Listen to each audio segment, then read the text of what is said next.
Hey folks, thank you for tuning in for another Elden Ring boss guide. This time we're going in on the Regal Ancestor Spirits. Now there are two different versions of this. You have the Regal Ancestor Spirits and then you have the regular Ancestor Spirits. I didn't do a guide for the Ancestor Spirit as this one has the same exact moveset as that one, except plus a couple more because it is the stronger variant of the two. So I figure if you can handle this one, or if you're watching this video, it does cover the weaker variant as well. So this is basically a giant deer or moose, or no, it's not a moose. It's just it's a giant undead deer. Yeah. The biggest thing that the Regal Ancestor Spirit can do is it actually heals by sucking up the souls of a bunch of other spirit animals in the arena that it's in. So what we're going to do is kind of show that off, show how much it can heal, and what we can do to try to mitigate that as much as possible. I do recommend taking in some elements into this fight so that way you can have a better time of actually mitigating its health as much as possible. Things like Scarlet, Rot, and Poison are highly effective here, but also Frost and Bleed can go a long way too. It does have a fair resistance to a lot of this stuff, but it doesn't mean that it's not useful here.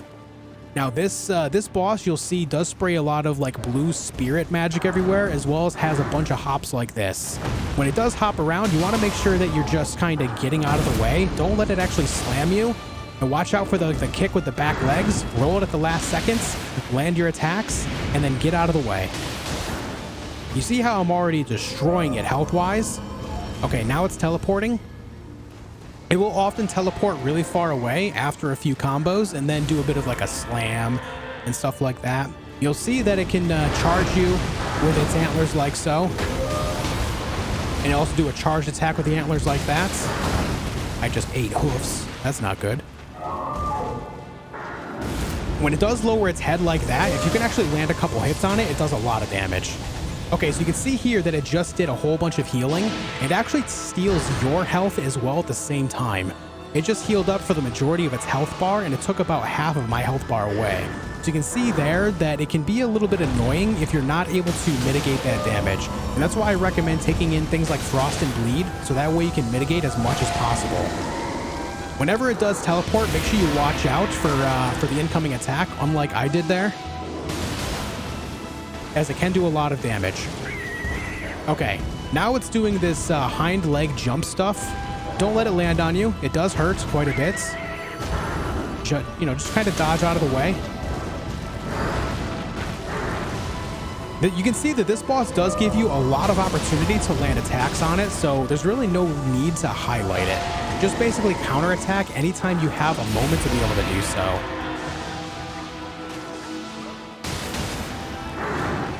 All right, now it's going to charge again. I'm trying to wait for it to do its rolling attack. It has this really absurd rolling attack that it does, and it's really difficult to dodge. I do recommend dodging to the left or the right when it does it. Okay, there's a charge. We're going to leave it alive for a moment here. I'm going to wait until it does this rolling attack. I want to show you guys so that way you know. I want you to see it. Please do the rolling attack, please. Please do the roll.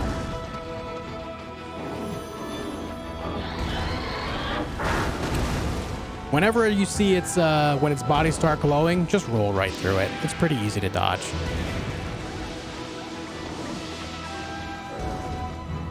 All right, do the roll, man. That's not the roll. That's not the roll, pal. Come on. I don't think he wants to roll today. Oh, he's gonna heal. This is fine. This is fine. Just let him heal. All right. Come on. Yes, do enjoy the music of this boss fight as well. It is gorgeous.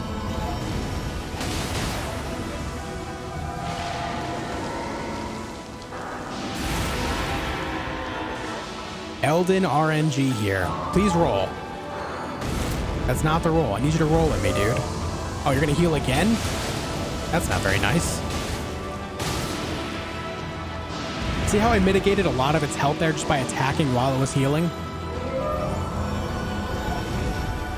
All right, hopefully it'll roll after this next teleports. I know I am killing this very fast because I am higher level, so I'm just trying to show off more of its actual moves. Roll at me, dude. Here it is.